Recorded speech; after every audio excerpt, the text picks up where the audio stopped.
Hi friends, మొదటిసారికి my hub channel వీడియోసిన వారు సబ్స్క్రైబ్ చేసుకోండి. కావాల్సిన ఇన్ఫర్మేషన్ కోసం కామెంట్లు తెలియపరచండి. అదేవిధంగా వీడియో నచ్చినట్లయితే లైక్ చేయండి అండ్ షేర్ చేయండి సార్. సో చాలామంది స్టూడెంట్స్ అడుగుతున్నారు, సార్ తెలంగాణలో నోటిఫికేషన్ పరిస్థితి ఏంటి సార్, మరి నోటిఫికేషన్ ఇస్తారా లేదా, మరి ఎంతవరకు ఆలస్యం అవుతుంది, ఎప్పటి నుంచి వస్తుంది అనేసి చాలామంది ఈ యొక్క డౌట్ అండి. సో ఇప్పట్లో అయితే నోటిఫికేషన్లు అయితే కష్టం అవుతుంది, ఎందుకంటే పాత నోటిఫికేషన్లు భర్తీ చేయాలి. ఇంకొకటి విషయం ఏంటిదంటే ఈ ఎలక్షన్స్ అనేది ముందుకు అవ్వాలి. ఈ ఎలక్షన్స్ కంప్లీట్ అయిన తర్వాత ఈ పాత నోటిఫికేషన్ భర్తీ చేసిన తర్వాతే కొత్త నోటిఫికేషన్లు వస్తాయి. తెలంగాణలో group 1, group 2, group 3 SI and PSC, DSC, JL, DL, power sector, GPO ఇలాంటి అన్ని నోటిఫికేషన్లు కూడా భర్తీ చేయాలి. అంటే పాత నోటిఫికేషన్లు భర్తీ చేసిన తర్వాతే మరి కొత్త నోటిఫికేషన్ ఇవ్వాలనేసి ప్రభుత్వం భావిస్తుంది. అదేవిధంగా స్థానిక సంస్థల్లో మరి ఇప్పటి వరకు మరి కొన్ని పెండింగ్ ఉన్నాయండి. మనకు పంచాయతీరాజ్ సంబంధించినటువంటి యాక్ట్ 2018 సంబంధించినటువంటి యాక్ట్ ఏదైతే ఉన్నదో అది కూడా యాక్ట్ గవర్నర్ దగ్గర పెండింగ్ ఉన్నది. బీసీ రిజర్వేషన్ సంబంధించినటువంటి 42% ఏదైతే ఉన్నదో అది కూడా పెండింగ్లోనే ఉన్నది.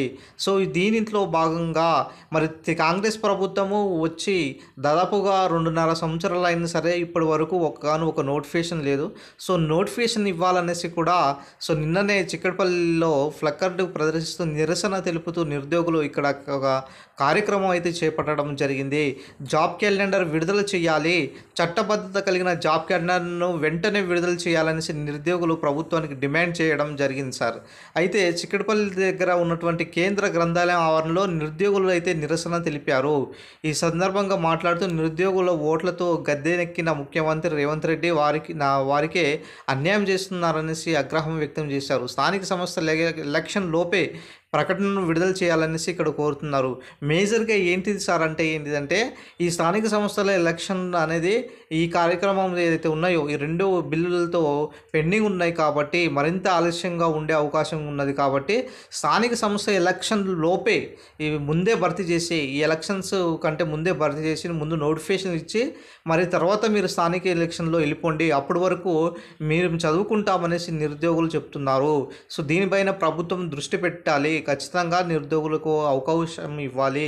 అదేవిధంగా ఏదైతే గతంలో ఇచ్చినటువంటి హామీలు ఏదైతే ఉన్నాయో సో దాన్ని ఖచ్చితంగా నెరవేర్చాలి. లేకపోతే ఇవ్వకపోతే బుద్ధి చెప్తామనేసి ఇక్కడ ఉద్యోగ నోటిఫికేషన్లు ఇవ్వకపోతే బుద్ధి చెప్తామనేసి ఇక్కడ ప్రభుత్వానికి ఇక్కడ చెప్పడం జరిగింది. మొత్తానికైతే తెలంగాణలో నోటిఫికేషన్లు అనేది ఇంకా చాలా ఆలస్యమయ్యే అవకాశం ఎక్కువ కనబడుతుంది. మరి పాత నోటిఫికేషన్లు అయినా సరే, ఇటు సిలబస్ కమిటీ అయినా సరే, తర్వాత ఇక్కడ మనకు శాంతికుమారి కమిటీ ఇవాళ రేపు వస్తుంది ప్రకటన. అదేవిధంగా నెక్స్ట్ వచ్చేసరికి మనకు ఈ ఎలక్షన్స్ అయినా సరే ఇవన్నీ కారణాలు దృష్టిలో పెట్టుకొని చూసుకున్నట్లయితే దాదాపుగా కొత్త ఏడాది అనుకొని ప్రిపేర్ అవ్వండి. ఎందుకంటే ఈ డిసెంబర్ లోపులు ఈ పాత నోటిఫికేషన్లు అన్నీ కూడా భర్తీ చేసుకున్నట్లయితే కొత్త ఏడాది నుంచే నోటిఫికేషన్లు వచ్చే అవకాశం కనబడుతుంది. అందుకోసమే మై డియర్ ఫ్రెండ్స్ నేను చెప్పేది ఏంటిదంటే మీకు ఈ యొక్క టైం అనేది చాలా వాల్యుబుల్. ఖచ్చితంగా మీరు ప్రిపరేషన్లో ఉండండి. ఒకవేళ ఆర్థికంగా మీకు వెళ్ళకపోతే, ముందుకు సాగకపోతే పార్ట్ టైం జాబ్ చేసుకుంటూ అయినా సరే మీ యొక్క ప్రిపరేషన్ను కంటిన్యూ చేసుకోండి. సో నోటిఫికేషన్లు అనేది మరి ఇప్పుడు వస్తే మళ్ళీ తర్వాత ఎప్పుడు వస్తాయో తెలియదు. కాబట్టి ఒక ప్రాపర్ ప్లాన్ పెట్టుకొని ఆ పార్ట్ టైం జాబ్కు ప్లస్ దీనికి సంబంధించినటువంటి ఉద్యోగ నోటిఫికేషన్లకు ఎంత టైం కేటాయించాలనేది ప్రాపర్ ప్లాన్ పెట్టుకొని ముందుకు సాగండి. ఎందుకంటే ఇప్పటికే చాలా ఎంత ఆలస్యం అవుతుందో చూడండి. ఈ నోటిఫికేషన్ మిస్ అయితే మళ్ళీ ఎప్పుడు వస్తుందో కూడా తెలియని పరిస్థితిలో ఉన్నటువంటి తెలంగాణలో పొజిషన్ ఉంది. కాబట్టి మీరు ముందుగానే ఒక టైం టేబుల్, ఒక ప్రణాళికను సిద్ధం చేసుకొని ఆ టైం టేబుల్ ప్రకారము ముందుకు సాగండి. ఖచ్చితంగా మరి ఈ నోటిఫికేషన్లో మీరు బయటికి అంటే జాబ్తో ముందుకు వెళ్ళాలనేసి ఉన్నట్టుగా ప్రిపేర్ అవ్వండి. సో ఖచ్చితంగా మీకు ఈ ఇయర్లో జాబ్ రావాలనేసి కూడా నేను కోరుకుంటున్నామండి.